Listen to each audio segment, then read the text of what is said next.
Welcome, ladies and gentlemen, to the SuperNova show. I am your host for the evening, taking over for Colton Roberts, our usual host and leader of this amazing show.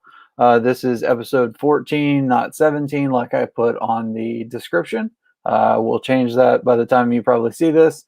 But if you're watching live, it is episode 14 of the SuperNova show. I am Kevin Poss, taking over, like I said. I'm going to try to go ahead and do this kind of quickly to get our panel in. Colton, though, is not with us tonight. He has let me take over the show and given us kind of some guidelines to go by to talk about. But on our show tonight, we have some awesome people that are regulars on the show. First off, we have Amaru. How are you, sir? I'm doing well. If you're watching live, we screwed up. No, we're not supposed to be live. So it'll be 14 when you see it. Colton went live one time, and I was like, we're not supposed to do that. But wait, I'm good. I'm going to go see Godzilla v. Kong. I love the timeline stuff. I would have seen it by now, the time you've seen it. But I past me, is going to go see this in 20 minutes from now. Like 2 days ago for y'all. Yeah. So I'm in and I'm out of here. Good. Very excited. All right. Sounds good. I'm looking forward to seeing Godzilla v. Kong myself, seeing who comes out on top of that battle. But speaking of battles, this man, no battles here. No hats, no battles. Robert, no hats, Kastner. How are you, sir?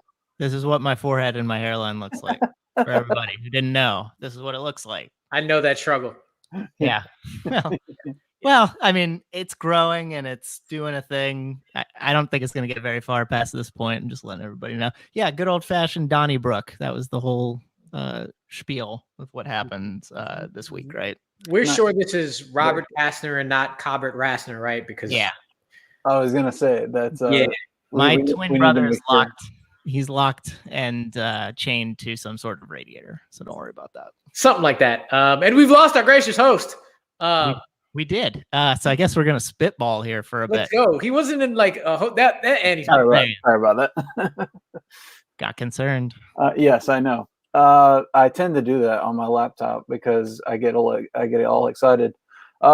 Yes, but this may be Cobbert Rassner. A new fan league phenom. Who knows? We shall see. But we're gonna jump right into it tonight, and we're gonna do things kind of out of order, just so we can get Amaru just as much out of Amaru as possible before he jumps off to go see King Kong battle the Great Godzilla. We are going to talk about some Falcon and Winter Soldier action. Ooh, first time we can discuss it with exactly.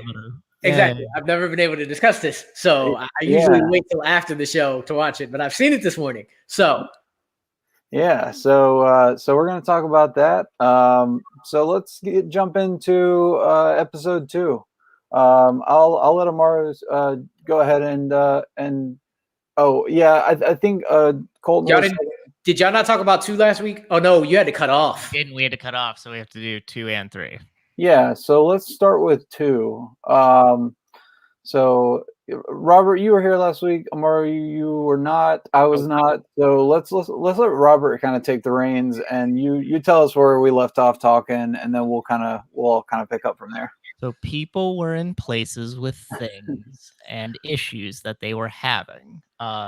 Going back to 1 and leading that into 2. I really liked episode 1. Thought it was very cinematic, very Winter Soldier-esque with the themes and the action in the front. And then we got that paralleled with Bucky and Sam's struggle with how they're adapting to normal life, especially Bucky, who's no longer a soldier.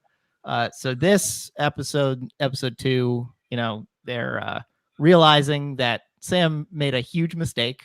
Bucky just walks onto the airbase, by the way.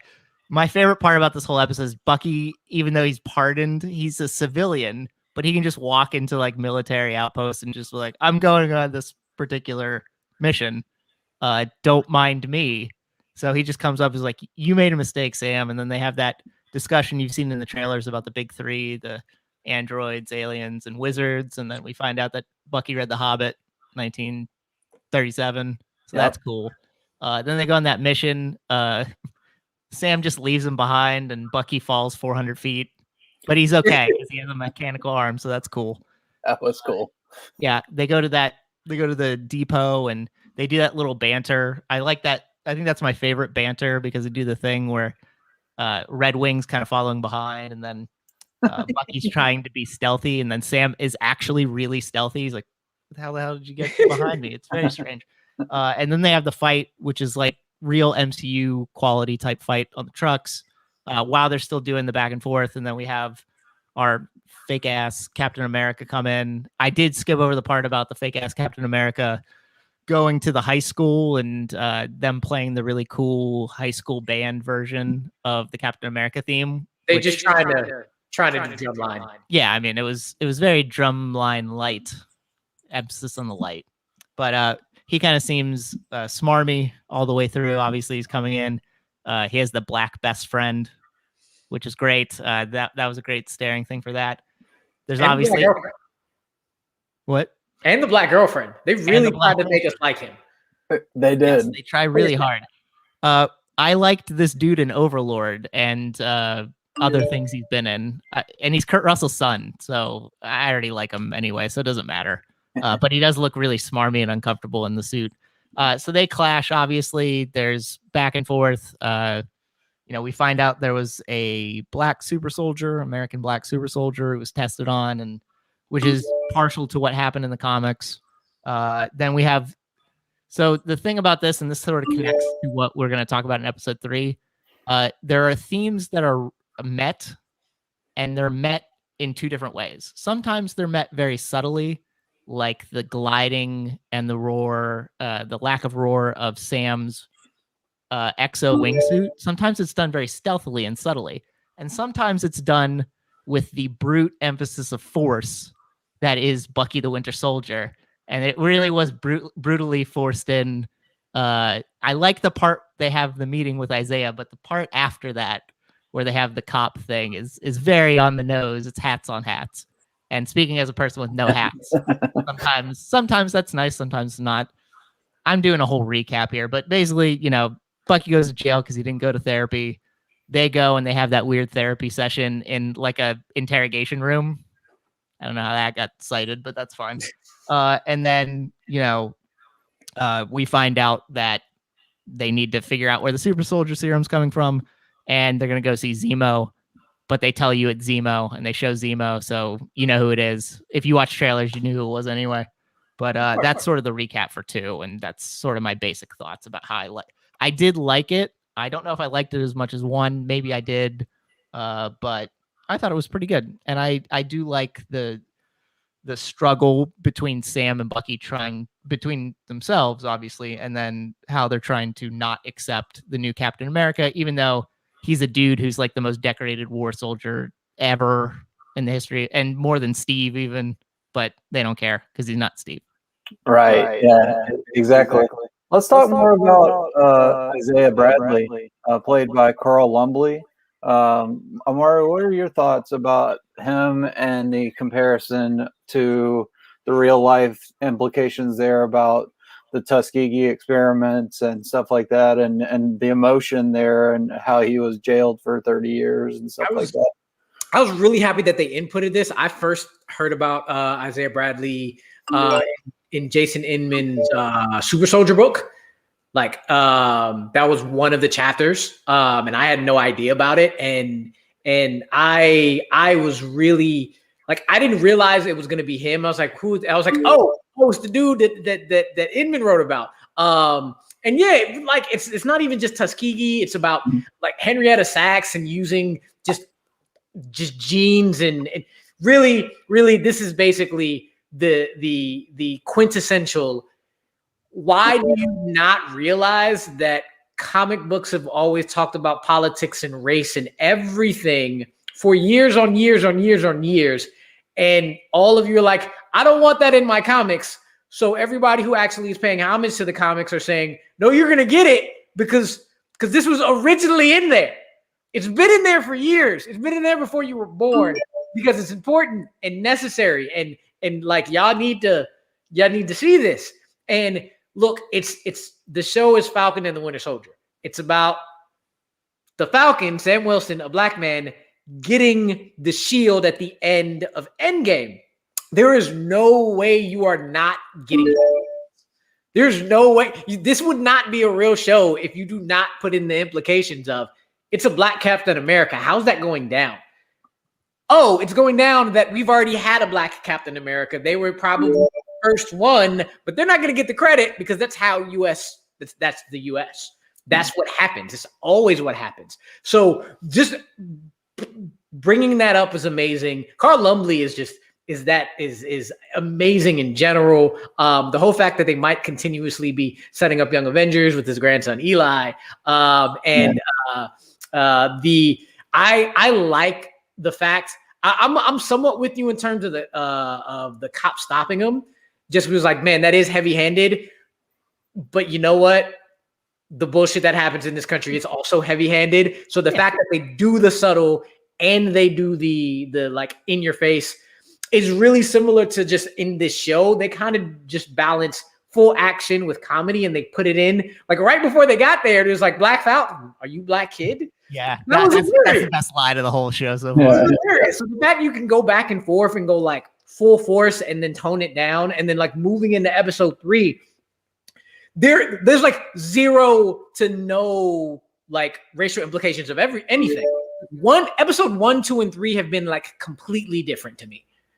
Like 1 was a pure introduction, like going into their past, going into introspectively into each character, getting to know them more. Episode 2 was a bit more action, but we're getting into the race aspect now.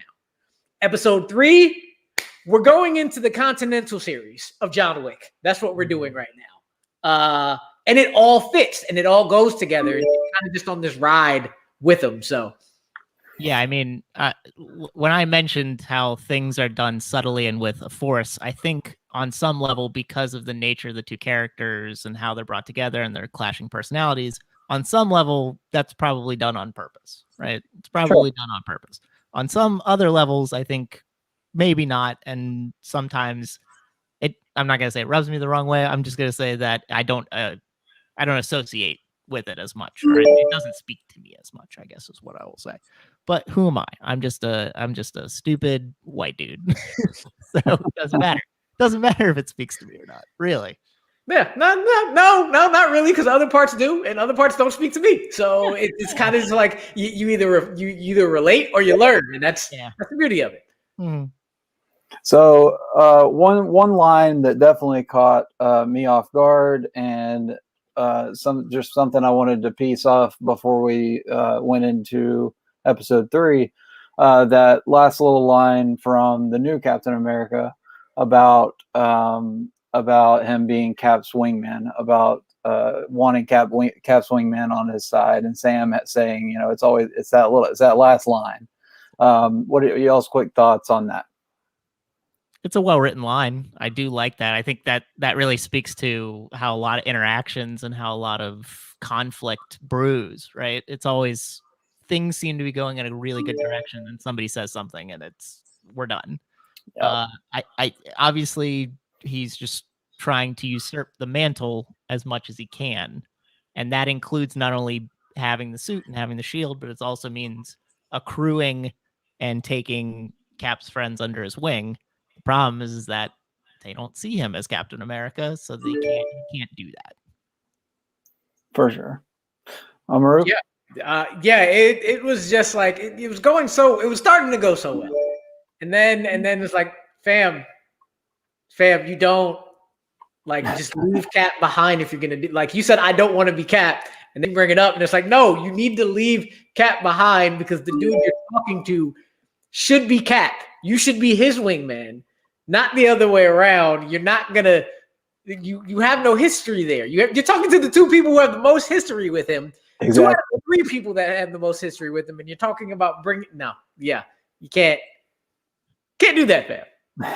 You just brought up something interesting. You just sparked something in my thought process, Amarú.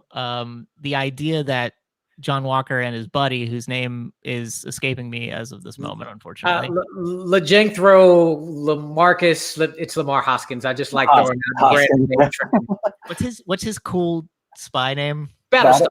Battlestar, yeah. Battlestar.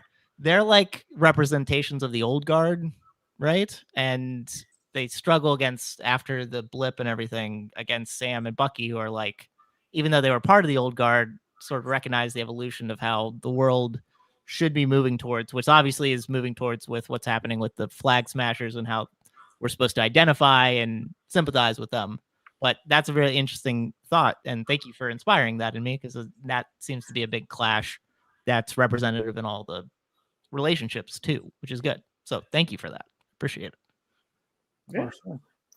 All right. So this obviously is going to be broken down kind of like WandaVision was. It's basically like a 6-hour long movie.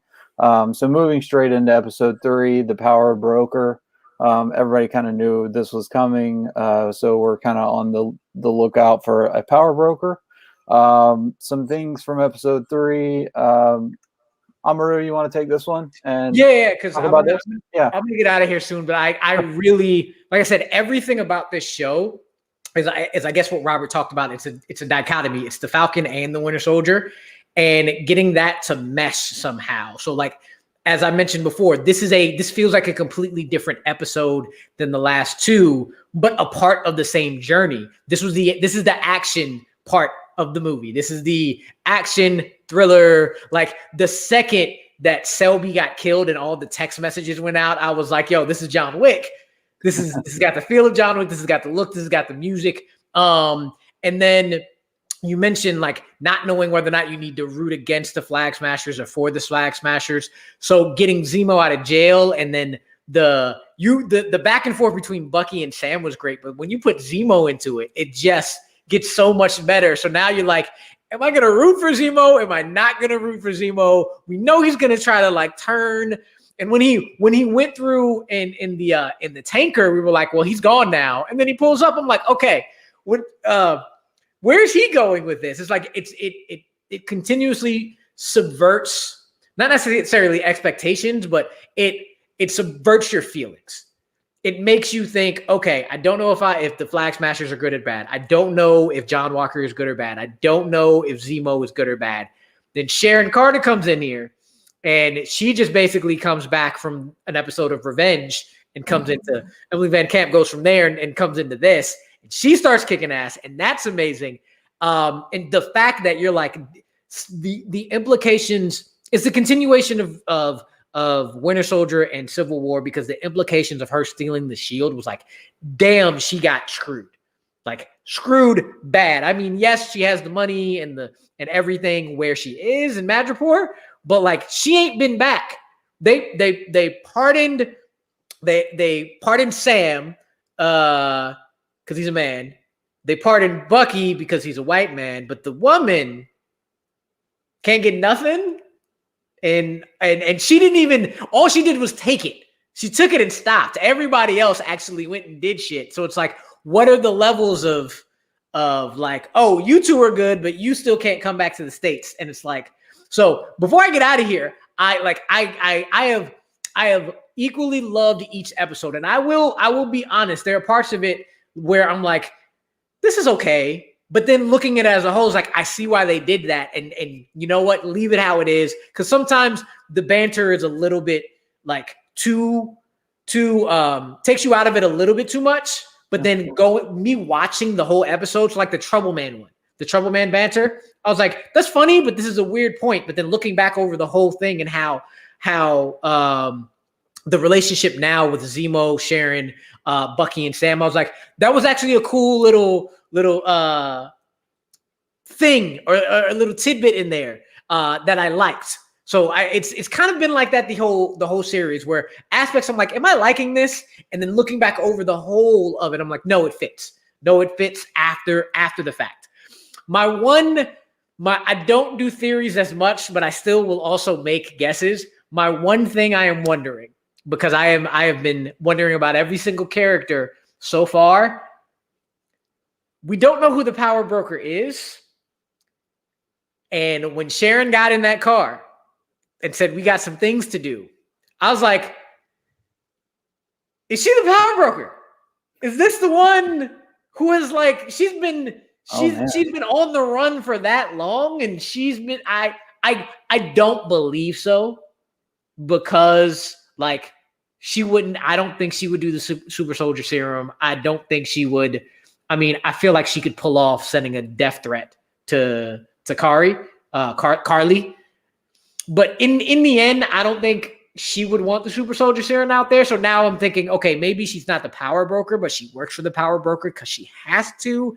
And like in order to do something, she has to like be her own undercover agent in there, or she isn't. It's been that good of a show to be like, we think they're good. Outside of Sam and Bucky, we think they're bad, but they may be good. We think they're good, but they may be bad. We thought they were bad, but they might be good to a certain end. And so I'm really just like, I've been wondering, and I'm conflicted the entire time watching each of the side characters come in, and I'm enjoying that. I'm liking that it's mirroring how this show is just, again, just contradictory things, or two different things trying to mesh into one, and you're trying to formulate what's really gonna end up happening by the end of it. For sure. Robert, your thoughts on the power broker? So I understand what Amarú is saying. I will say this is my least favorite episode so far.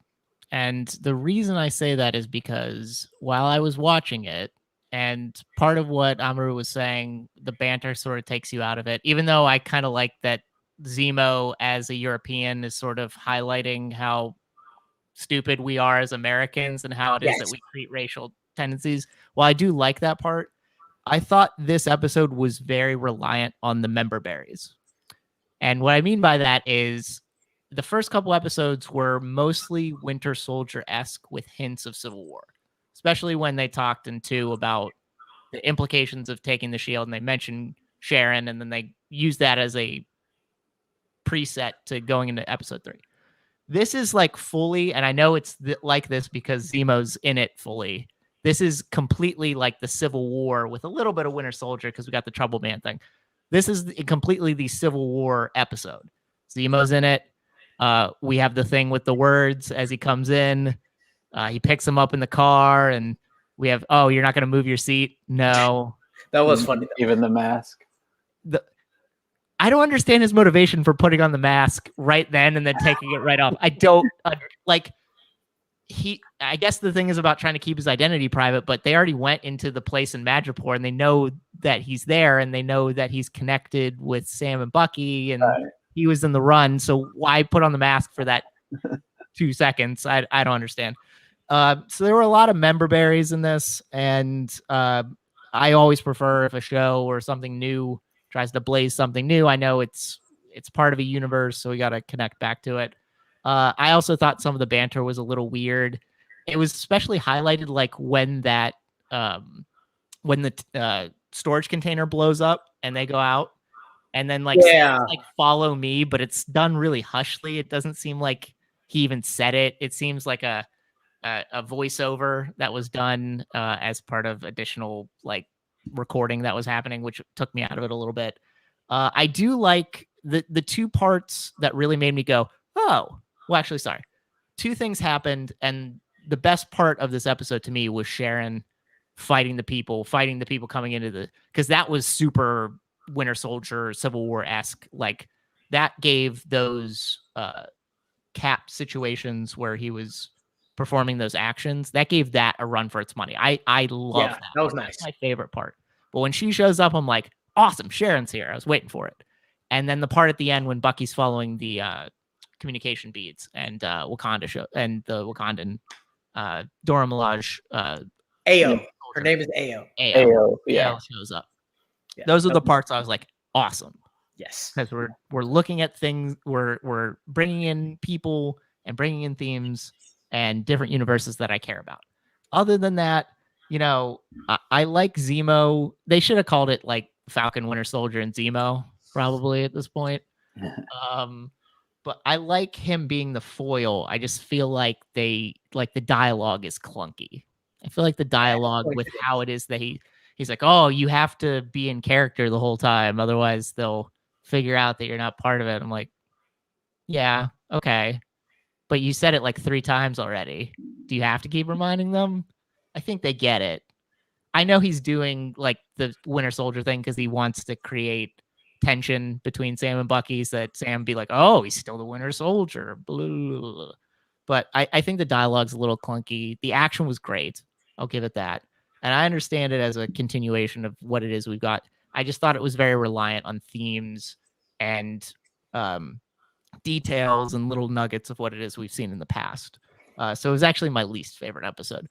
The other part I will say, based on what Amarú said about not knowing who's good and who's bad, I do like that they made the Flag Smashers, Carly, blow up that embassy or whatever the hell it was. I do like that because that then shifts the balance of, yeah, she's probably doing that for a good reason, but she did blow up a fucking place full of people. So obviously they're not good either. Right. I got to get out of here, gentlemen. All right, buddy. That was good. I will see y'all Thank next you, week. sir. All right. Glad we got to discuss this with you, brother. Yes, sir. Yep. Thanks. All right, Robert. So, what are your thoughts on the Wilfred Nagels? This guy coming in with the super soldier serum. Is he the new Abraham Erskine? Will he, will his stuff be the same kind of good becomes greater and bad becomes worse kind of stuff, or will he even be that effective in the overall aspect of things? Well, we don't know how he will be going forward because, spoiler alert, he died because Zemo shot him. Which I they were just like, mean his serum. That's no, what I know what you mean. I'm just kidding. I'm just making a joke. So I don't think so. Because as he sort of stated in his explanation of his creation of his own variety of the super soldier serum, it's different. It doesn't go through the same having to put somebody in a machine, having to shoot them with Vita rays. It's designed so that people can use it for infiltration. Kind of similar to, like, I guess we didn't know what those winter soldiers in Siberia look like before they became winter soldiers. Sure. But the idea that you can use that to infiltrate, anybody could be a super soldier. It's not just about what it is that you see. It could be beneath the surface and you have no idea. So I kind of like that aspect of it because it makes it more espionage-ish, which I think this show's trying to be, even more so than Winter Soldier. I think it's trying to create this international espionage type of flavor to it.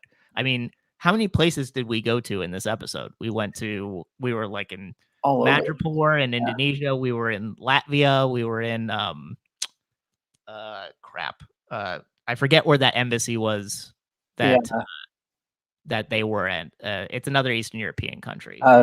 I can't remember it either. Lithuania. I think they were. There you go. Lithuania. Yeah. Latvia, Lithuania. We went all across the globe. Yeah. And so I think there will be interesting implications, at least for the end of this season. The interesting thing will be is if Super Soldier Serum finds its way outside of this little universe and does have an impact.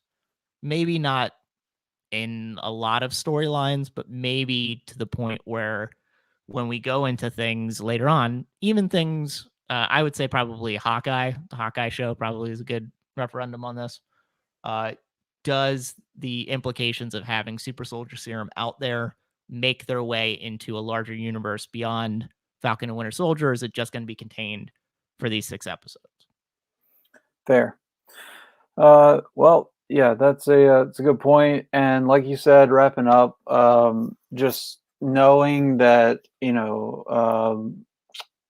Carly, I totally blanking on her last name now, but Carly of the Flag Smashers, knowing that the car was going to go off, the car bomb was going to go off, blowing up that building, kind of puts them on like the spectrum a little bit further down in the evil range in my mind. They're probably chaotic neutral at this point. Chaotic neutral. There you go. Not a little bit further than that.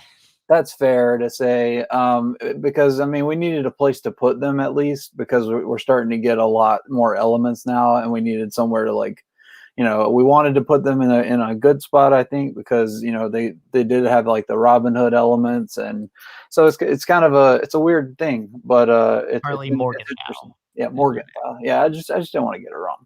No, But I wanted to look it I up. do love the Erin Kellyman. I love her.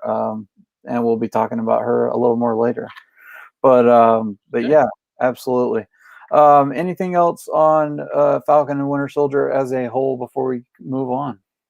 I do hope that they permit Sharon Carter to be more than just the person who came in to save their hides and gave them some information. I hope that she is used more, and I think that was implied by getting in the car and having a driver and all that stuff.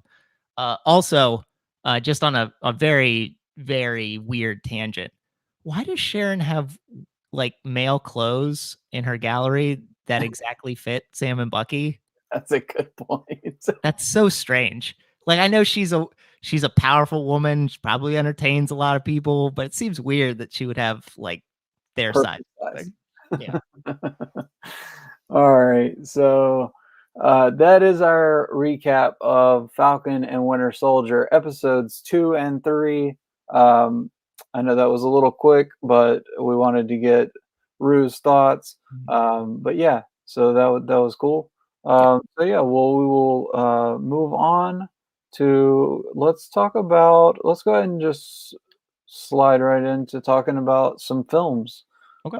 It is time to talk about. You guys have been talking about the Star Wars series. Yes. That is my favorite of the film series out there. Well, before we go forward, just yeah. we did the entirety of the Skywalker saga, basically, kind of our basic thoughts, who favorite characters were throughout, kind of our basic feelings about it, maybe at the time when we watched them, and then where we are now. Going through segment by segment, Kevin, what's kind of your thoughts about prequels to the sequel trilogy? Okay. Yeah. So my thoughts, like as far as the prequel trilogy goes, that was right when I was growing up. That like really hit me at the perfect time. That was the first Star Wars I watched on the big screen. I think I was like so 99, so I was 12 when it came out, when episode 1 came out. And so just following that, even though the writing was, I probably had no clue what they were talking about, Federation, this, and tax blockade, taxation, yeah, taxation and block. I probably had no clue what was going on, but it was pretty, and the planets looked, beautiful, and I loved the, Jar Jar Binks as much as people want to hate on it. It was aimed directly at me, so I actually do like. I like the prequels. I like the origin story. Could it have been done better? Absolutely. But it is what it is. Moving into the original trilogy, those I mean, Empire is my absolute favorite movie of all time. Yeah, that one is just, those 3 movies put together, I could watch anytime. There you go. Yep. I was about to say I've got like two posters of my own. I don't have them hanging right now, but that is the best. I mean, just the puppetry work between Henson and his crew, Phil Tippett, the music, John Williams, obviously. That's just where it all started. I mean, Lee Brackett with the screenplays. Lucas really did it right to begin with, right there at the beginning. It was a stroke of genius, I think, in a time where I think it was the country kind of needed that, just imaginative, take your mind to a different place. Yeah, in the midst of the Cold War, It was just nice. Yeah, it was just nice to have to, something. to just go somewhere else for a little bit. But yeah, and also there were probably some good stuff out there that you could, never mind. No.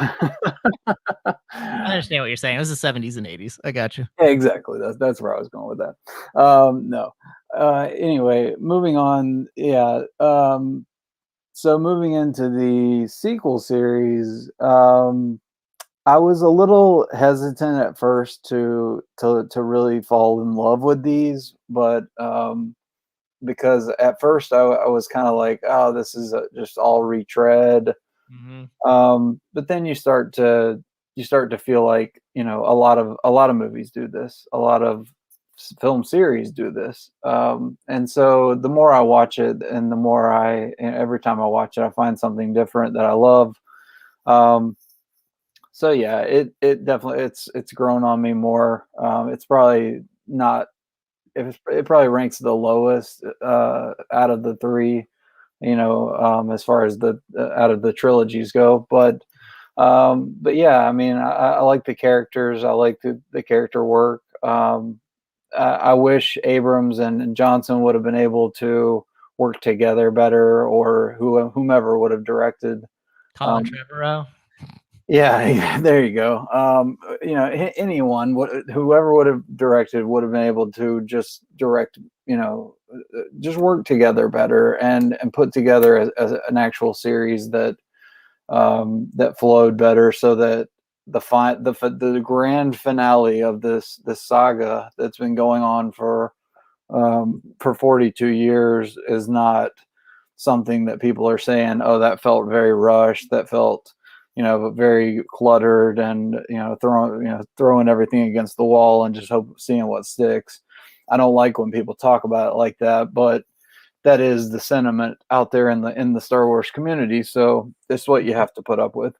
But yeah, I love all the movies. I mean, there's not a bad one to me. I could sit and watch any of them. So yeah, like I said, my favorite episode 5. But yeah, I don't know how deep you guys went into each one, but I mean, we didn't go through that deep. I was just curious about your thoughts on it, because I think the theme between Colton and I discussing them, especially, and obviously other people came in, gave their thoughts, but the main theme between Colton and I was that things change, feelings about them change. Like I think I liked portions of the prequels, but there were parts, especially as we got near the end, where I was like, man, there were some things here that why did they let George Lucas go on that power trip?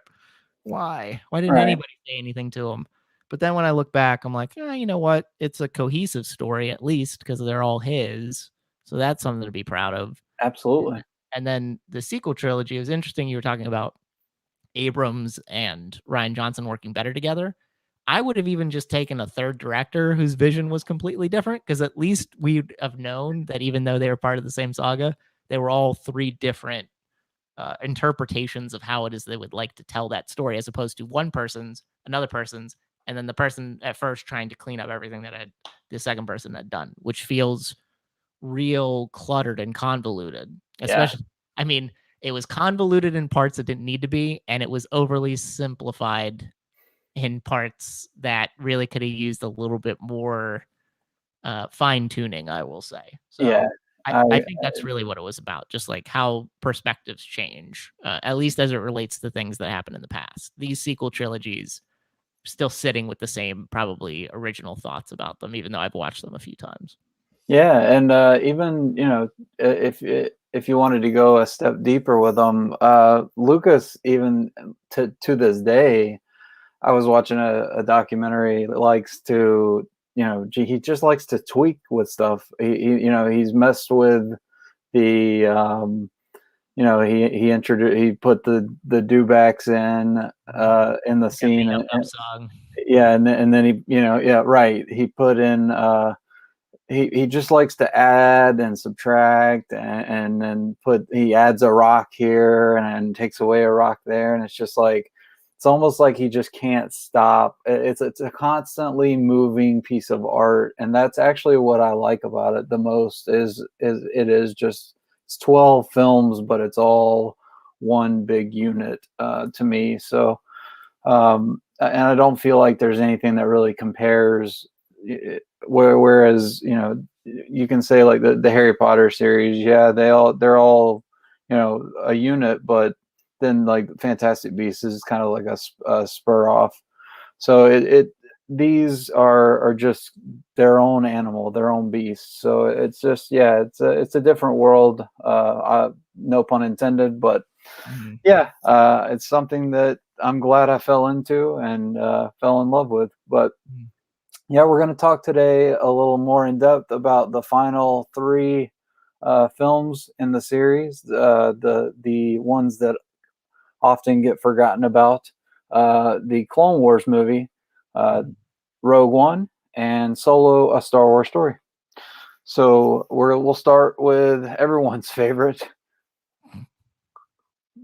the Clone Wars movie, directed by I am totally blanking right now. Kevin Kiner. No, composed by Kevin Kiner. Sorry, it's Dave Filoni. Yeah, directed by Dave Filoni.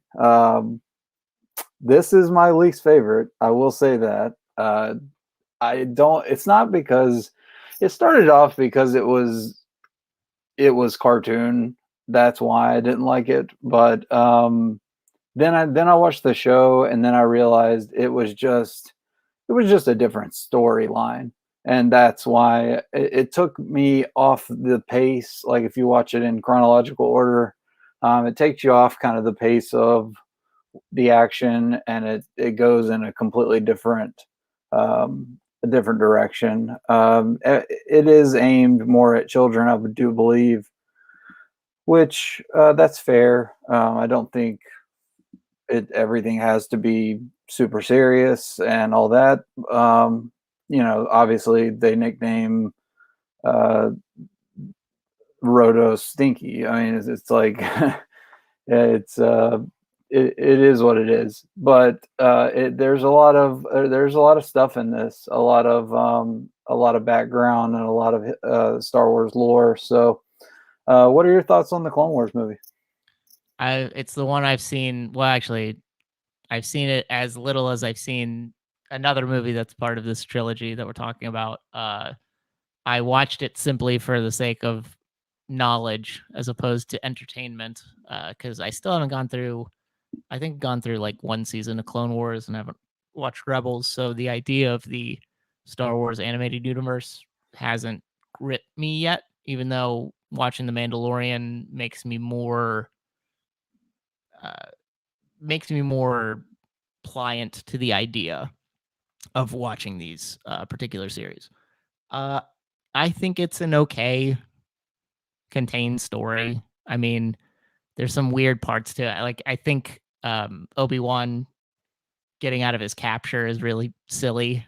I think that whole part on Christophsis is kind of silly. I like obviously bringing in Ahsoka as a foil to Anakin, because Anakin thinks he knows it all, and then you get this person who he's giving him crap and is as impetuous as he was in episodes 1 and 2. I like that we got Asajj Ventress. I mean, that's she's a cool villain as it relates to coming together for all the other villains that have happened. Otherwise, I don't really think about this movie that much because I've only seen it the one time, and I don't think it has a long-lasting impact, we'll say. Fair enough. All right.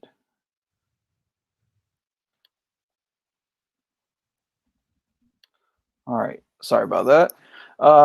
Yeah, so you're absolutely right. Like I said, I love how it introduces, it gives us some new characters. I do love Asajj as a character, and bringing in Ahsoka like you said, as the foil to Anakin at that age, while he's he thinks he knows it all. That was pretty brilliant. But it's just, I think it's more the execution. Like I said, it's just, I think it just not aimed. I think I caught it at the wrong time. Maybe if I would have caught it when I was a little bit younger, it would have stuck with me a little better. But I'm with you. It's the one I caught the least amount, and I also I watch it more to try to retain knowledge instead of just to try to enjoy it. So It's like an add-on. It doesn't. Yeah, Doesn't feel like it's integral to anything. And I love Dave Filoni. He's a Pittsburgh guy. I'm a Pittsburgh guy. He can do no wrong in my eyes after what's happened with the Mandalorian. But this one is just kind of like a precursor to me. It's like the aperitif. There you go. Courses of what he's doing now and what he's going to get to do with the Ahsoka series and producing all these other ones. I think as a spin-off type movie, which I think is what it was intended to be. I don't think it was ever intended to be, part of the Skywalker saga. The way it begins with the in space, like that voice over, and how they got the big battle on Christophsis and all that kind of stuff. I really like those changes. I think that kind of actually may have spun into where we're going next. They kind of changed the pattern for Rogue One. In 2016, we saw Rogue One, a Star Wars story. It was the first live action non-saga Star Wars film, and it was I don't remember if it was like a huge box office success. I'd have to look that up. I think it did fairly well at the box office, but I don't think it. Yeah, it didn't act the same as like a saga movie. Right. I was gonna say I'm not sure it did Star Wars numbers, but I think it did okay. And don't forget, this is the first one that was made. This is the first Star Wars that was made a year after a Star Wars movie came out, where it was always 3 years plus. So yeah, that is true. I forgot to bring that up. Yeah. So Force Awakens had just, this is coming off the heels of Force Awakens. And this, of course, telling the story of, it's telling a very small story, something very simple, and kind of stretching it out, which I actually really liked that. I really enjoyed getting those hairy details and all that, getting to see Jen and her, her father and her family and all that. Just getting to see where the whole galaxy was at the time. What are your thoughts here? What are your thoughts on this one? So I just want to let you know, I looked it up. It made over $1 billion. So it did make a fair amount of money in comparison. Oh, there we go. Yep. There we go. Somebody chiming in. Our old buddy Aaron Knoll. But yeah, it made over $1 billion, which is in line with what the last 2 sequel movies did, really. At least Rise of Skywalker for sure. I really enjoy this movie. I wish I'd have watched it more. I think I've watched it 2 or 3 times all the way through. It was the start of a bunch of stories that I had believed would be certain themed type of Star Wars movies. So this is the war version, the very war, Great Escape type of version of what a Star Wars movie was going to be. Bridge over the River Kwai with the Alec Guinness connection. I thought it would be something like that. And that we would continue along in that trajectory. I thought the characters were great. I thought the addition of another droid character that is kind of synonymous with what goes into Star Wars, like R2 and C-3PO. I thought that was interesting that they were able to pull that off. Obviously, it has the best Darth Vader scene ever in existence, which is very important because up to that point, he was like Boba Fett. And, we knew Darth Vader was scary and he wore black armor and he had a cool voice, but we didn't really see him do a whole lot. He just kind of stood around. He moved his arm. He crossed his arms. He had somewhat troublesome lightsaber fights in the 70s and 80s. This is the first one you're like, oh, that's why people think Anakin Skywalker was gonna be the savior. Because Right. he can pull off crap like this. He's just doing it on the other team, and he's doing it very well. So we have to give him credit for that. I really dig this movie. I think obviously it's the best of these three. I don't think it's very close, my personal opinion. But I do like how it's trying to be a different kind of Star Wars movie while also keeping the themes of what the original trilogy was about, while also saying a different story, even though it interconnects. So I think it's maybe not perfect, obviously. I think it's the best of what these offshoot Star Wars movies could be. And I think it really connects to like what The Mandalorian and these other offshoot shows are going to be like.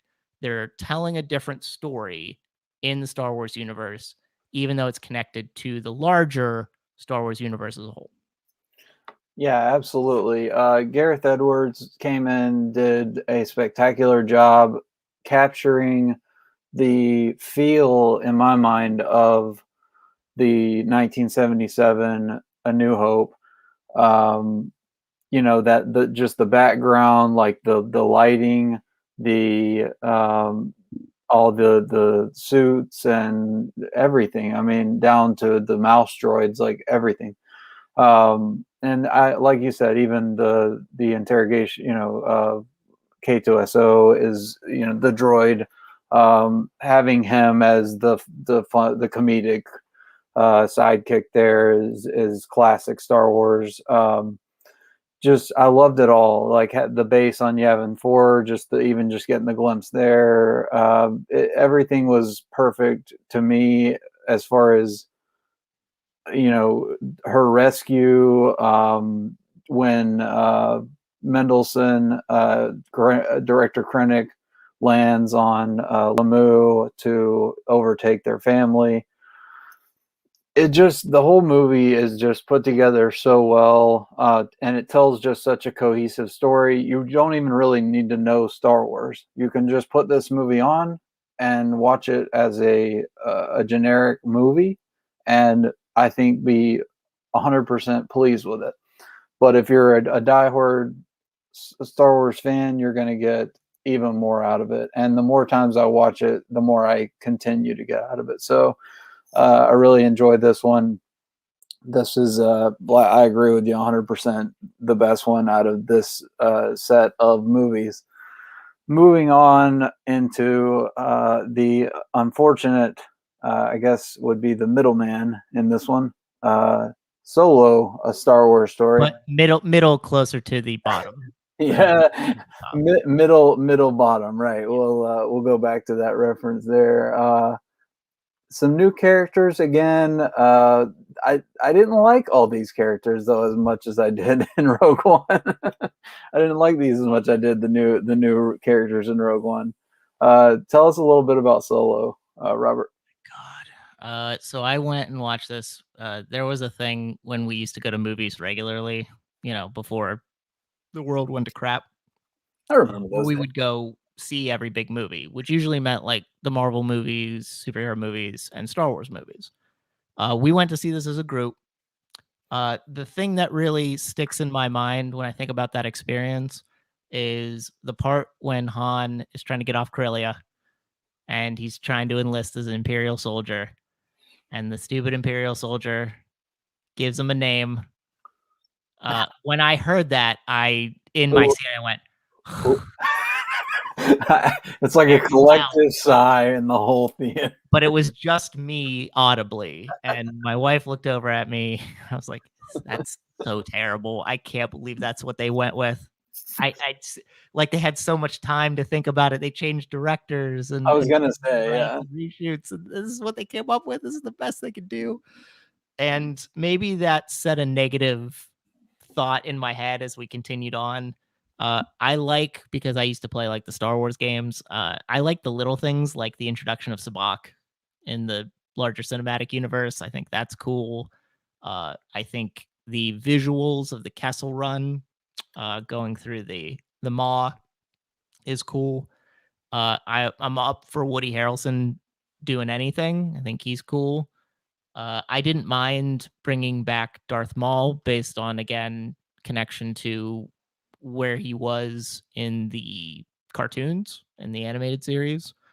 Other than that, I don't very much like this movie. You know, like I give Donald Glover a pass because I think he was much like Aaron Oldenreich. I think he's like or Alden Ehrenreich. There you I go. think he's trying to do an impression while also simultaneously trying to make that his own. That's a good way to put it. Yep. So I give them a little bit of leeway. I give Donald Glover more leeway because I know him better and I like him more than Alden Ehrenreich. Yeah, I mean, I've only really watched this the one time. I am going to go back and watch it to see if I'm too hard on it. But that one movie going experience really just soured me on the whole thing. And again, that part where Han Solo gets his solo name because he's by himself is the dumbest reveal for anything I've seen in the last 5+ years.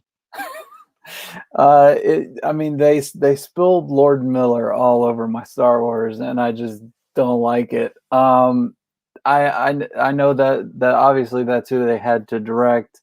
They had pinned down to direct. But when it got switched over, they didn't take it all out. I don't know if they were trying to honor the original script maybe, or try to keep some things the same. I mean, I like Lord and Miller. Their humor is a little more. That was the issue. Yeah, right. Yeah. It was the humor that they left in. When Han gets dropped into the pit with Chewie, that kind of was it's a little cringy. How he just randomly knows Sherry Wook, and it's just he doesn't ever do that in the rest of the series. Nope. But we did gain. Here's my callback for this episode.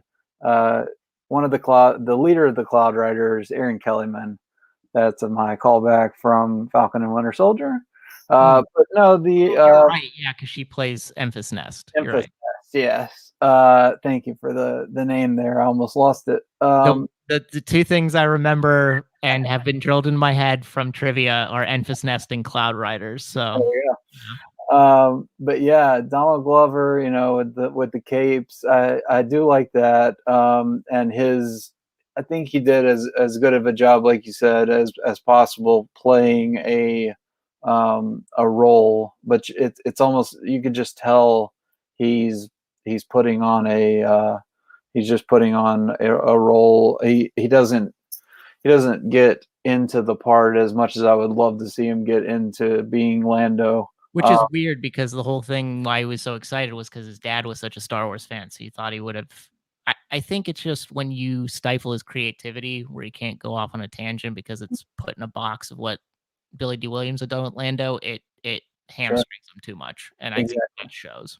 Yeah, he's you got to cut this joke here. You gotta make this movement here.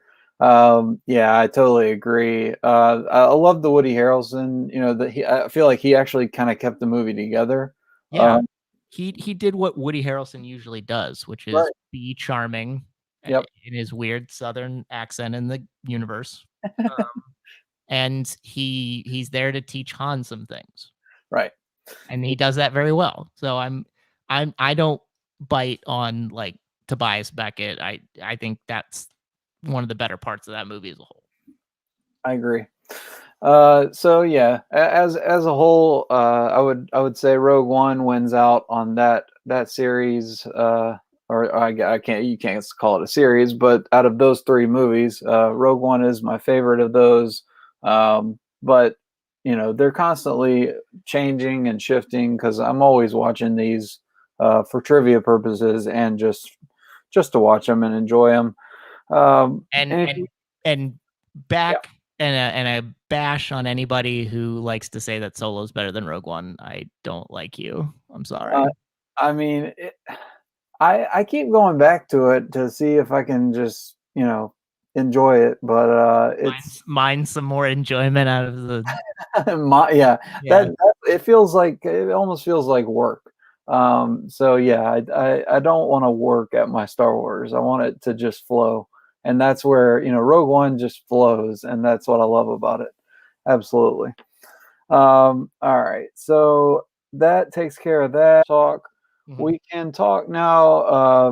We were going to talk about some Schmodown, I believe. And we just want to mention, or Yeah. I don't know if you're going to mention it, but I'll just say it just in case. Sure.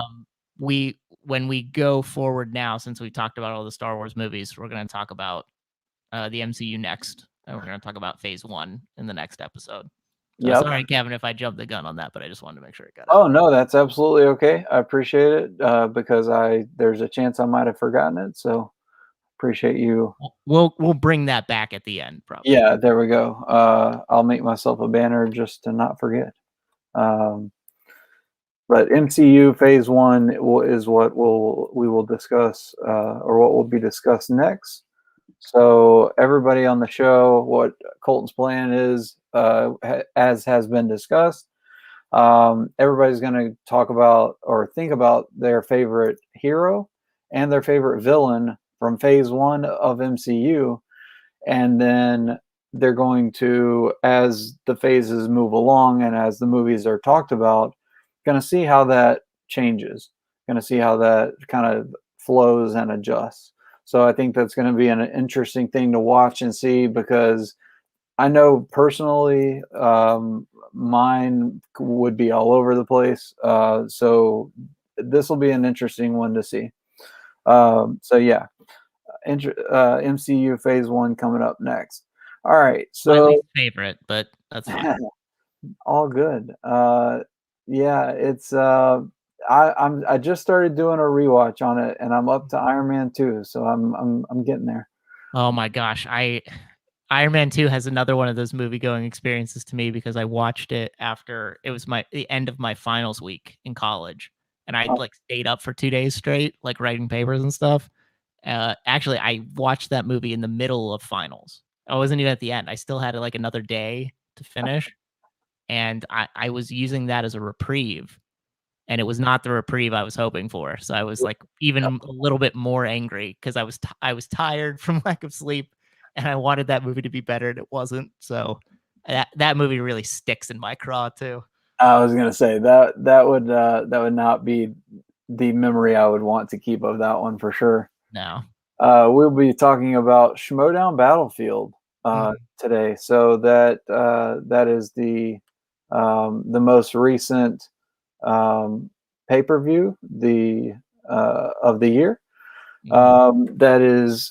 That had 2 singles matches, Liz Shannon Miller against John Roca, Ben Bateman against Mark Riley, and then also there was the number one. No, I'm sorry, just that was the only 2 matches up for that one. So yeah.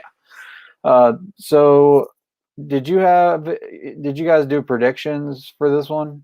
I don't think we actually got to predictions for it. And to be honest, I had the link for this, and the link I had didn't work, and I never got like a new one. So I didn't actually get to watch these, unfortunately. I know the result of one. I don't know the result of the other. So I might defer to you a little bit more, Kevin. Is it to the first one that you know the result? Because to the Bateman Riley match? I don't know. I know the other one. Oh, you know the other one. Okay. Well, I watched the Bateman Riley match, and then while I was in the middle of the Liz Shannon Miller Roca match, they pulled it to edit it because of what happened. There was some issue in the live of the Bateman Riley match where they had some points. The points were even, and they had to go back and make it a clean finish. I've been there, trust me, as a league runner or a division runner. I've had to do the same thing. Colton knows 100%. We've had to go back and refilm something to make it all clean and smooth and look right. But so yeah, I don't blame them for that at all. That I didn't go back and watch though the ending of the match that I missed. So at least you've seen one and I've seen the other, so we can talk about them independently. Okay. So we'll start off. We'll talk about the Liz Shannon Miller versus John Roca match Roka coming in as the underdog.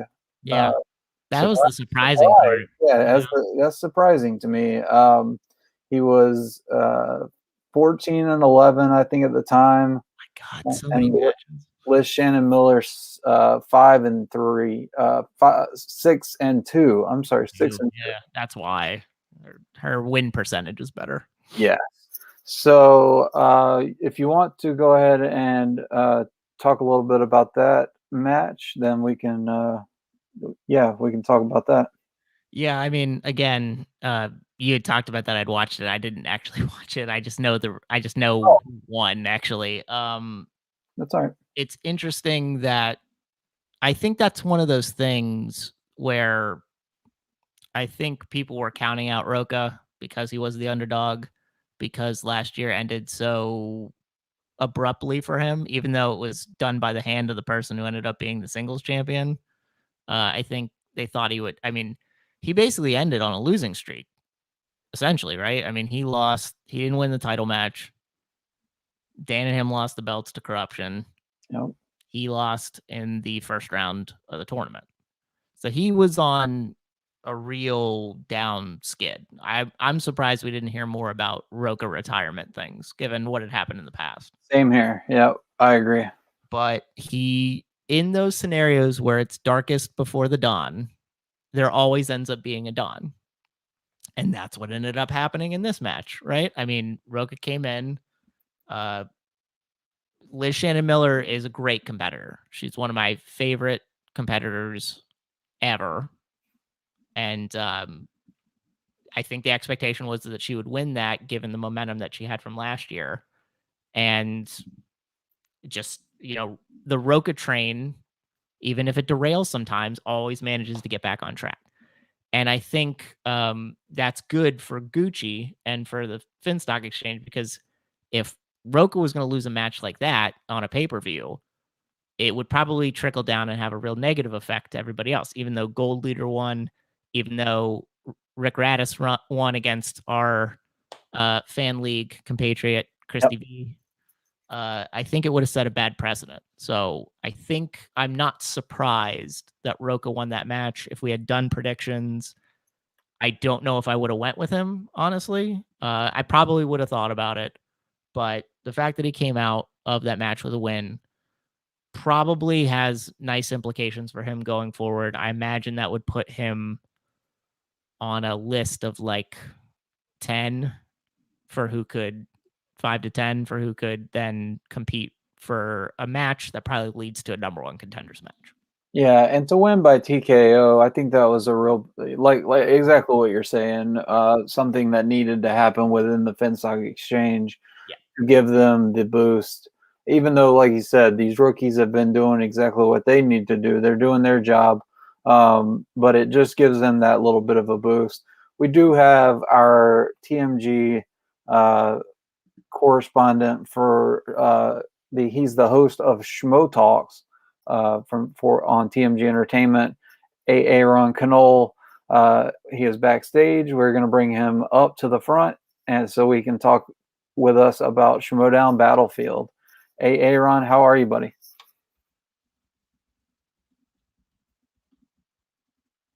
And can you hear me? Hello, is everything coming through clear? Yep, we can hear you now. Cool. All right. What's up, guys? Yeah. I was like, as the person who hosts a show that doesn't talk about current events, I actually have seen the matches. So you're more prepared than I am. Yeah. Very, very true. For once, Robert, show me up on my own damn show. Well, I mean, I don't care about current Schmodown as much as I enjoy the history of and what happened in the annals of Schmodown lore. I don't mind going back. Going forward is a different story. Fair enough. So besides having multiple hats, the Roka and Liz Shannon Miller match, unlike this round table here, having multiple hats in that match, no hats here. What else did it have, Aaron?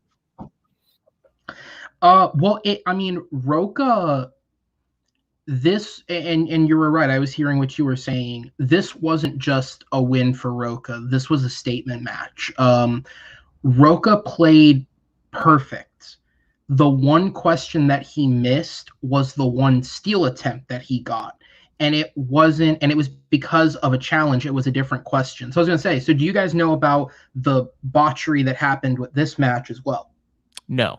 So No. please explain if you can. Yeah. So what happened with this one was there was a question that was asked, and I forget what the question was, but it was related to the Kung Fu Panda franchise. And Liz said Kung Fu Panda 3, and I guess whatever happened tech-wise, it didn't come through. And so Ellis was the one asking the questions. He didn't hear it. And so he goes, can you repeat that for me again? And you see Liz's kind of like light bulb, and she goes, I meant Kung Fu Panda 2. And Roka immediately jumped over it, like, no. So he put in the challenge, and before they even went to the challenge itself, Liz was like, no, fair play, you're absolutely right. I said what I meant to say, but what I did say was Kung Fu Panda 3. So they ruled in Roka's favor, obviously. She lost a 2-point steal.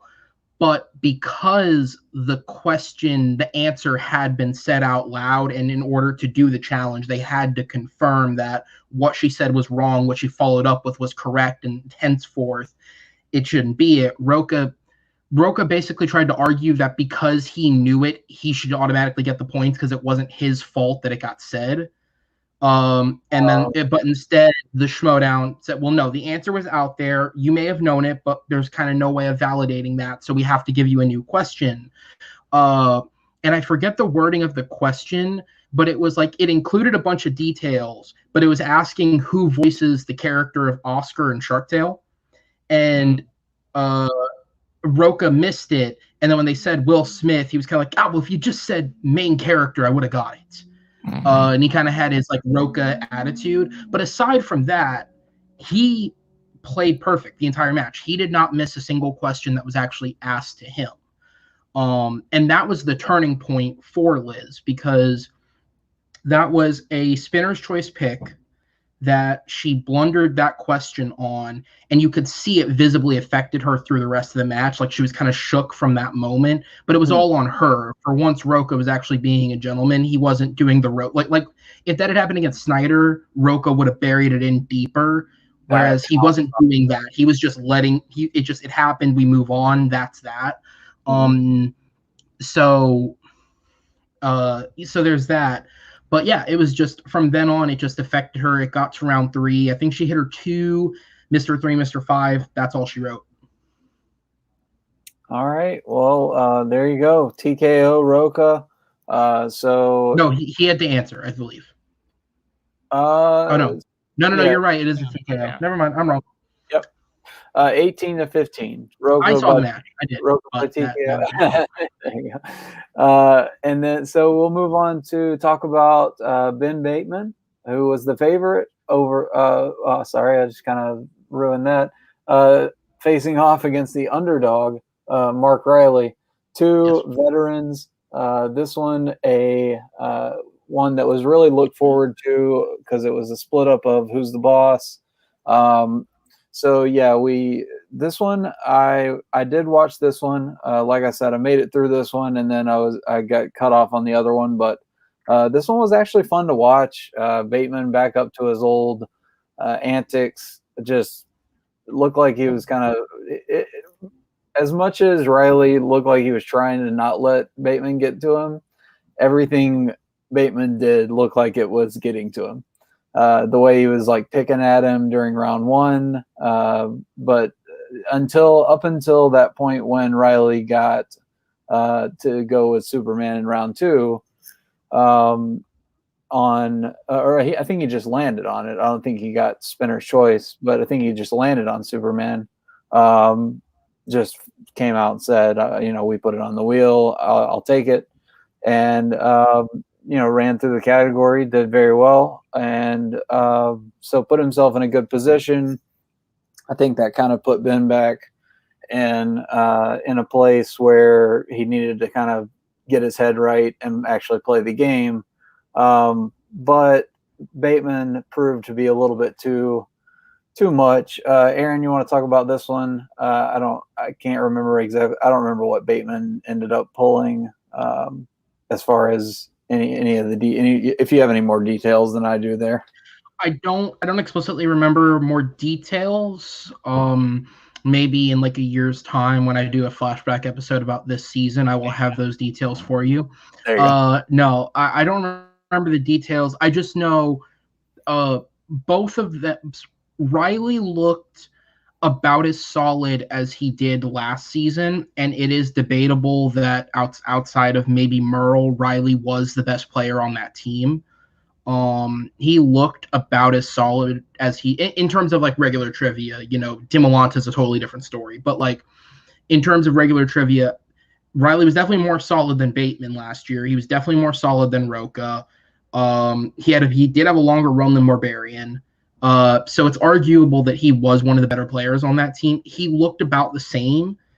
He looked more relaxed, and I think that's, you know, the switch from Finstock to Kate. It's just totally different styles. But Bateman looked improved, and I think that's what did it. I think if you play this match last year and Riley plays the way he plays in round 2, I think Bateman gets rattled. Whatever effect Kaiser's having on him is working because it didn't shake him for a second, and he kept he kept at it. And yeah, I wish I remembered the details so I could describe it a little more. But he has improved. He didn't go perfect, I don't think. I believe he did at least miss at least one question. So he lied about that, but he did win. Which is what matters, right? It's about the problem with Bateman in the past at times is he's so caught up in trying to play head games with other people that I think it makes him susceptible to those same games, even if it's incidentally. Like, Riley's not trying to play him, but if this is a Bateman from a year or 2 years ago, if Riley is just casually playing as decent as he's playing, that would rattle Bateman.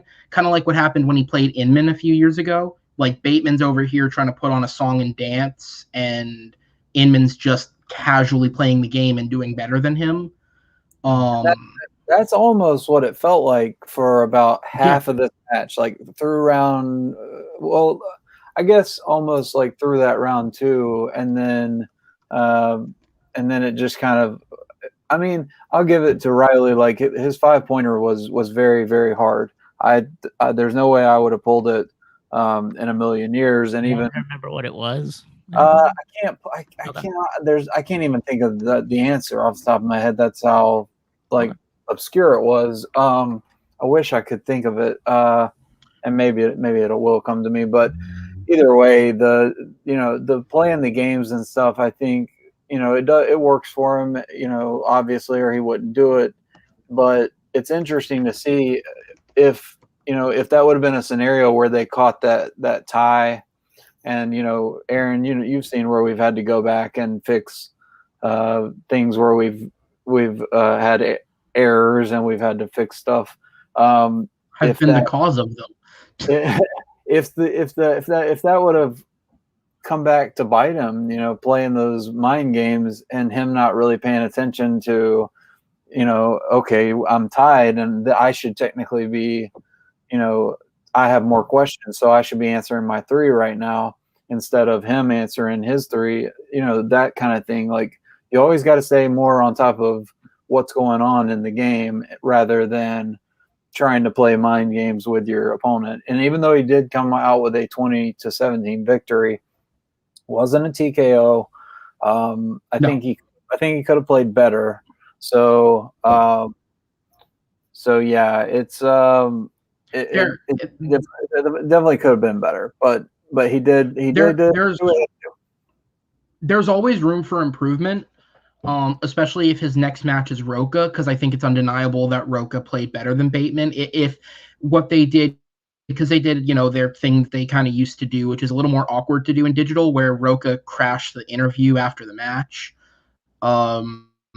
which is kind of hard to do because you have to boop and add them in, and it's kind of funny to watch. But if that's what if that is what they're setting up, and that's what they're heading towards is Roca and Bateman, Roca played better. Like, right now, if we're just going off this one match, and obviously, depending on how far in the future they schedule that match, they may get teams matches in both of them, because Roca's with JTE now and Bateman is with Dan. But off of that one single match, Roca looks like the better player. but we also know if anyone is susceptible to Bateman's mind games, it's Roca. So it's what's going to play out more. Is one of them going to step up that level above in the trivia, or is one of them going to be in the right headspace more? Because every time they've played each other, someone gets rattled, and that's usually how somebody ends up winning. Yeah, and you were talking about, Aaron, that you think maybe Kaiser's the one who has the positive effect on Bateman. It could also be the people in the faction just have better studying habits, and they're true. Through I certainly think it is.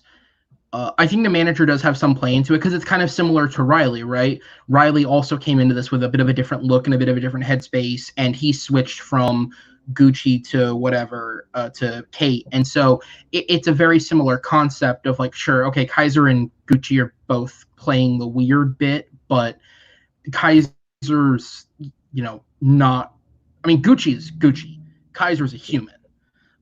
So at least you're getting that aid off camera, and I do think it has an effect on him, positive. But you're right, it does seem like from the way that everyone describes their team chemistry, it wasn't so much that there was team chemistry, it was more just we're a bunch of really good players who will help each other out the odd time.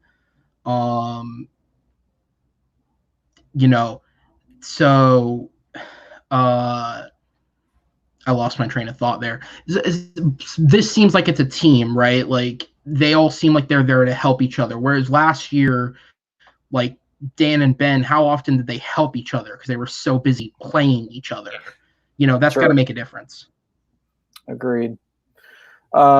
And the last one I wanted to talk about, just because I happen to watch it today, is Barbarian versus Alex the Demon Damon. Yeah. I don't know if you guys have had a chance to watch it yet. I have watched that one, actually. So, yes. Okay. Yeah. That was in IG, obviously. Alex coming off of a heartbreaking loss of his title in the Star Wars division after holding it for over 2 years, I believe was right. Is that right? For over 3 years. Over 3 years. There you go. Thank you. So still over 2 years. Yeah. No, I'm just kidding. Yeah, no, you're right. I was just adding to the totally list. joking. You're right. Anyway, but yeah, so Barbarian coming in, he's a genius. That mustache was killer. I loved it. Yeah, and Alex, he's actually a lot like I watch his stuff on YouTube, his channel, him and Molly, I think they're funny, but he was bringing a lot of like comedy to the pre-show and everything. The pre-match stuff, but I mean, it kind of scared me a little bit. He missed those first couple of questions. I was like, he's in his own head, like big time here.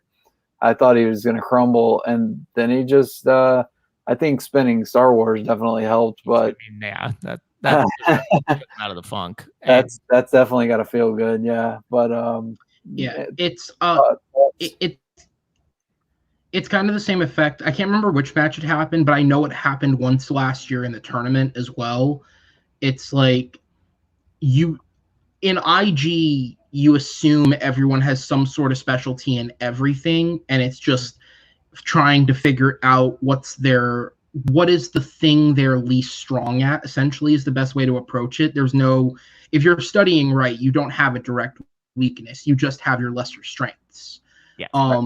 But when somebody is a former, 4 or 5 time defending Star Wars champ, and they spin Star Wars against you, and you know that these are downgraded Star Wars questions, at that point, and again, it's nothing against Alex. It's a strength that he's going to have, and everybody knows it. And they like talked about it in the post interview. It's like, look, it's the idea of like, do we flex our muscles or do we go for the win? Because I'm pretty sure last year when he got DC in that match against Kalinowski, that had to do with he spun something that he had already shown he was good at. It's like, let me go for something else, and they did it, and he got DC and got screwed.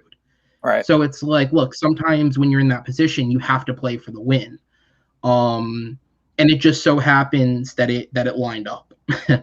But if it had gone a different way, I'm curious to see how it would have gone. Also, is it just me, or is that Spider-Man category ridiculously difficult? That's what I was going to Because that's the second time it's tanked somebody in a match. Yeah.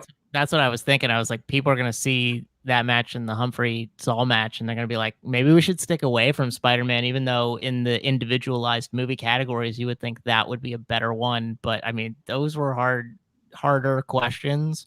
I didn't think Humphreys were that bad necessarily, but these ones were harder because they'd already spun onto it. Yeah, I mean, if Damon had not taken Star Wars, I would have just assumed that meant that we were caring more about what was going on in the Schmoedown universe as opposed to what was going on in the match. And I mean, I'm not the biggest Schmoedown fan now, but if that had happened, I'd been like, well, then this isn't really a game anymore. It's a popularity contest, which it is a bit too. But I mean, it's more popularity contest than game. And the game part is what drew me in. And if you're going to throw that away, then what the hell's the point? Right. So, yeah, I think the Spider-Man category got into Barbarian's head a little bit, and the Damon getting Star Wars really probably sealed his fate.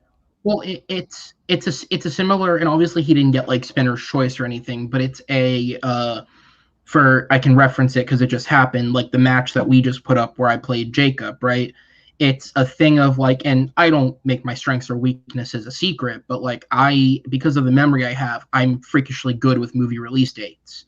If I knew going into that match, unless Jacob happened to land on it for his round, if I spun spinners or he spun opponents, I'm going there immediately, and he spun opponents. Yep. Because to me, it's not a matter of like trying to flex, oh, I've learned things. You know, I also could point out that I didn't miss a Lord of the Rings or Star Trek question in that match, which has horrendously been a weakness of mine in the past. But it's not about that. It's about, look, I got to do what I got to do for the win, and that got me the win in the end. I scored more points than he did in that round, you know, and all love Jacob. But it's like, you know, I understood the mindset of like, listen, if you've learned something, if you know that you can step up, sometimes you want to, but if the easy victory's right there, sometimes you got to take it. And that's what it is. That's what it was for him. You know, he was given the chance to grab the chalice, but with no boulder dropping if he grabbed it, and he took it. Yeah. And it'll be interesting. That won't happen obviously every time. You know, so he'll land on opponent's choice, and unless he's got Kalinowski's luck.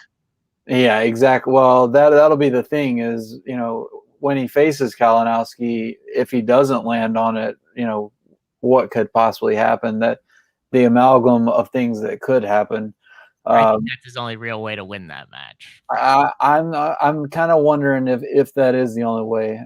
Maybe Star Trek, based on what he had done in that one match where he ran the Star Trek category. I think he has a few strengths. And Middle Earth. Middle Earth too. I played well in that exhibition. He did go blow to blow and with Parker. So and I will say, as much as those Spider-Man questions were exceedingly difficult, he had 2 steal opportunities and got them. Yep. That is true. It's not to say, I mean, I think the 2, and I don't remember them offhand, but the 2 questions he missed stood out to me as 2 of the harder questions of round 1. So it's like, okay, that's fair. And he did what he had to do in round 3 to beat Barbarian. So it's kind of like, okay, he's not fluky. He's certainly gotten better. It's not like he won only because Star Wars was here. It's just, you know, without Star Wars, it might have been 4 points into round 3 and not 6 points or whatever it was. You know, it would have been a lesser gap. But with Star Wars, it's like, well, that's an auto 10, basically. My feeling about that is more about how Kalinowski is as an IG competitor in comparison to him, as opposed to his skills. Fair enough. On the whole, and he's not lost it. We saw that last year. He's not lost it. No. I 100% agree with that. So that'll be a really interesting one to see them go up against each other, and then see who plays Mara for that championship. All right. Well, if you guys don't have anything else, that is all we have to talk about. Do we want to do a quick fan league thing, just real quick? Just absolutely. Yeah, sure. Happened in fan league this week. For those who are keeping track, Full Metal Geek finished its tournament. We had Thomas Scully play Albert Olderharma, and Scully kind of dominated that match, which was interesting.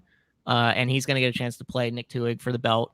the belt that he so longingly tried to get back from Tuig, and that's the case in a lot of different leagues. But that was a really important thing that happened. And then in the opening night trivia league, we had the singles. We had the singles championship between Jake Meltzer and Caleb Boatman, and that was one of the greatest matches I've ever watched in general. Jake's in my faction in multiplex, but still, he was undefeated. Boatman was undefeated, I believe. And that match went like 40-37 in a 5-round match. It was crazy. Jake had a chance to win at the end, just couldn't pull pennies from heaven, the 80s Steve Martin movie. So that was really good. If you haven't got a chance to watch that, or if you're not looking at opening night trivia, that's a pretty good league. I would recommend that. So those are the kind of the two big matches that happen in the fan leagues, I think, that dropped this week. And also Monday. Sunday? Yeah, Sunday. We will be uploading. Monday, I guess. I've already advertised. So it'll be Monday. Monday, we'll be uploading the TM Geek Championship match, which will be Joe Fairley, who is our champion, taking on David Garcia Alonso, the #1 contender who won the bronze match in our tournament from last season. So that will be an awesome match. I know it will be. It hasn't taken place yet, so I can't say anything about it, obviously. But yeah, I'm super excited about it. I know these guys have worked very hard, and for this to be Joe's first defense, I really kind of almost feel bad, but I know that he would rather defend against the best. So that is what he will be doing. So yeah, Amaru will be joining me on the desk for that. So yeah, tune in to this channel. It'll be played on this channel and TMG Trivia channel on Monday night at 7 p.m. So tune in for that for us, and we will. That's what will be going on TMG. Anything else that you know of, Aaron? No, just check out everything that we're uploading. Mm-hmm. Yep. All right. Sounds good.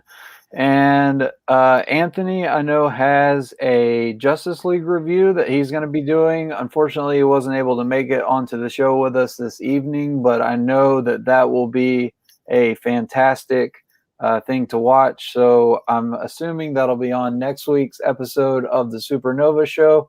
So tune in, everybody, next week. I will make sure to change it. It will be episode 15 next week. And I will go ahead and put this up like Robert told me to, so I will not forget. MCU Phase 1 will be covered amongst a variety of other things, but mainly MCU Phase 1. And as was said, everybody will be thinking about like their favorite hero and their favorite villain, and then kind of seeing how not only how did the hero and the villain progress, but how your thought of that hero and villain, how did that progress throughout each phase and each film. All right, so if there's nothing else, I appreciate Amaru for joining us earlier. I appreciate Aaron jumping in and saving me for during that Schmodown segment. Watch Schmo Talks. Aaron, if you want to plug that, buddy. Yeah, every Monday at 7 p.m. EST. There you go. All right. And Robert, anything you'd like to plug? I was recently on the Digesting Cinema podcast with Christina Vassallo and Aaron J, where they're going through and doing the 52-week challenge of watching a different movie. I was on the one about movies featuring a rapper, and we did Juice with Tupac. So get a chance to listen to that on Spotify and wherever it is that you listen to podcasts, but mostly Spotify, if you haven't heard it. Otherwise, Schmo Talks, I will also bandy about because I'm on a few of the next couple episodes. So please listen, because I like when people are exposed to me in that way. So that's good. In that way. All right. And I am your host, Kevin, the Philosopher Poss. Check out TMG. We're trying to get our singles and teams back going. Geek is up and running, back up full-fledged for the season. Signups have been closed. Matches are being put together. The kickoff match of the season, Aaron Knoll versus Jacob E. West has been uploaded. So if you haven't seen that one, check it out yet. And as I said, the championship match, first one of the season. There will probably be 3 or 4 championship matches this year. So check them all out. This is going to be an exciting year, folks. Robert will be also competing this year. So this should be a fun one. We got like 34, 35 folks on the roster. So I'm very excited to see a lot of these people compete and write some awesome questions. So it's been a fun night hosting. Thank you, Colton, for allowing me to do so. I look forward to joining you guys again. And anytime I'm not on the show, I will be watching from afar. It has been fun talking Star Wars and Falcon and Winter Soldier and Schmodown and all the rest with you fine folks. Have a good evening and keep geeking out. Don't forget to tip your virtual waitress.